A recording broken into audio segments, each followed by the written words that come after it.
I've seen this video online. It is everywhere. Recently, the Oxford Union, the debating society in Oxford, England, held a debate on wokeness. And from out of nowhere, a podcast host and comedian called Konstantin Kisin defied the odds and won over the audience on a college campus with force and brilliance. And if you're wondering how he did it, here's how. This country is responsible for 2% of global carbon emissions, which means that if Britain was to sink into the sea right now, it would make absolutely no difference to the issue of climate change. You know why? Because the future of the climate is going to be decided in Asia and in Latin America by poor people who couldn't give a about saving the planet. 120 million people in China do not have enough food. I don't mean that they don't get dessert, I mean they suffer from malnutrition. That means that their immune system is breaking down because they don't have enough food. You're not going to get them to stay poor. And the only thing that wokeness has to offer in exchange is to brainwash bright young minds like you to believe that you are victims, to believe that you have no agency, to believe that what you must do to improve the world is to complain, is to protest, is to throw soup on paintings. We know that the way to improve the world is to work, is to create, it is to build. And the problem with woke culture is that it's trained too many young minds like yours to forget about that. Now, you'll notice if you watch that video that he's not reading that. There's no teleprompter. He's ad-libbing that whole thing.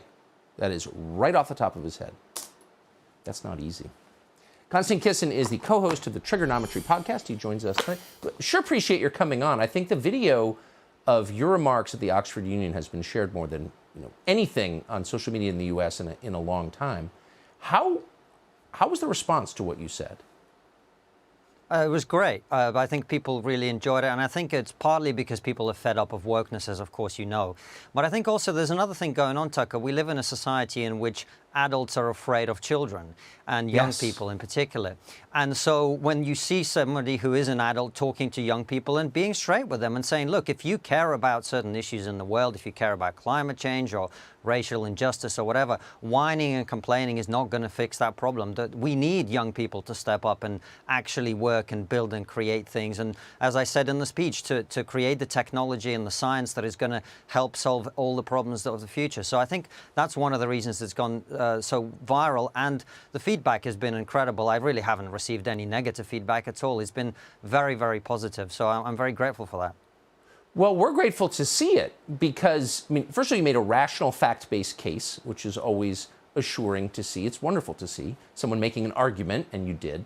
But it's the first time in a long time I've seen somebody directly challenge the prevailing view on campus and not get shouted down. How did that happen?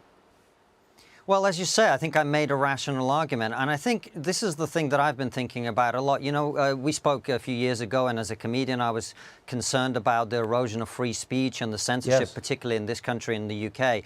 But as we've interviewed people in trigonometry, as we've spoken to some of the greatest minds, you know, the Jordan Petersons of the world and many others, what I've started to realize is that this ideology, wokeness, is fundamentally anti-human. And the narrative goes something like this, you know, we are evil, particularly Westerners, especially, you know, straight white men like you, but actually all of us are evil and we must be punished. And that's why some of the solutions that we're being offered to the issue of climate change don't seem to make much sense. I don't really see how making pensioners in Britain freeze to death over the winter is going to solve the problem of climate change, or indeed impoverishing people in India and China. And I think, actually, we've got to believe that young people are persuadable. We've got to make rational arguments to them. And that is, I think, the way to deal with many of these problems. We've got to challenge young people to step up and be better.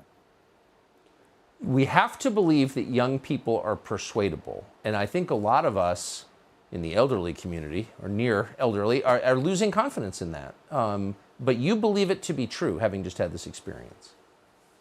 I do, and I think we all have to embrace that approach. I think we're not going to get anywhere by chastising people. We have to try and persuade them. I think that we've got to remember, Tucker, they're young minds. We were all young once, and we were just as idiotic and stubborn and so sure of ourselves that we thought we knew everything. I think we got to fight. We got to fight to change people's minds, and the way to do that is with rational argument and encouraging critical thinking, which is what I hope my speech has done. Yes, I remember as a young man I was very impressed by and persuaded by people who had forceful ideas they could clearly and rationally express. And I'm glad to see there's still people like that, because you did that. Konstantin Kisin, thank you so much. Subscribe to the Fox News YouTube channel to catch our nightly opens, stories that are changing the world and changing your life. From Tucker Carlson tonight.